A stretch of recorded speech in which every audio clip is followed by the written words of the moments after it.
Hello, we're back again. Today's topic is really focused on data quality and data integrity. And Andy, Dan, I'd like to take a couple minutes just for you two to define what data quality and data integrity is in today's market. That term is pretty ubiquitous and ambiguous all at the same time. So can you help our viewers actually understand what it means?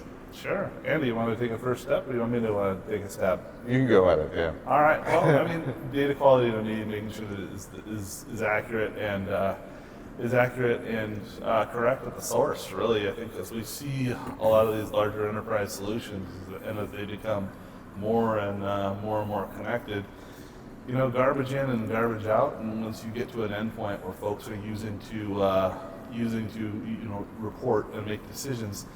If the data is lost or data is no good at any point in the chain, your analytics are off and your decision-making ability is significantly degraded. So making sure it's right all the way through from end to end is really the key point for me when we talk about data quality.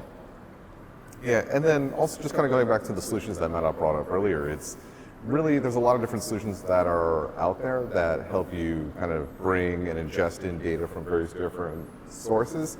And actually, Dan, you brought up a really good point earlier around kind of how you really need to manage those kind of at the enterprise level so that there's a way to understand kind of what data is going into what systems, and then also that you're applying the right access rights to that data as well too. You don't want to accidentally be sharing your HR data to your research team. In an Excel spreadsheet, right? Yeah, basically. Yeah, exactly. So.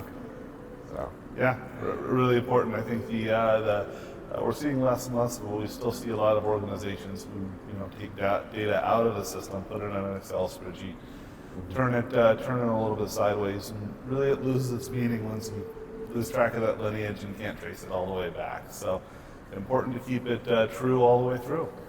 Yeah, I'm just going to add one other thing quickly there too.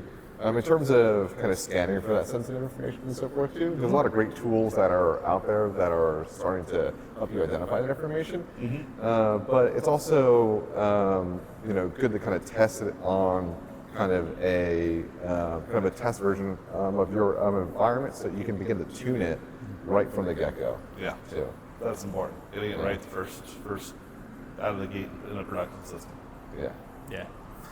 And I think it's also important to just touch on the various sources of data has proliferated over the past several years with a lot of smaller cloud-based applications and their use cases, some of which are edge cases for note-taking as an example, versus traditional ERP systems. So as you think about data integrity and data quality, it's important to start certainly with the larger systems, but don't lose sight of the smaller systems that are within your overall ecosystem. So again, thank you for the time. We'll see you soon. Bye.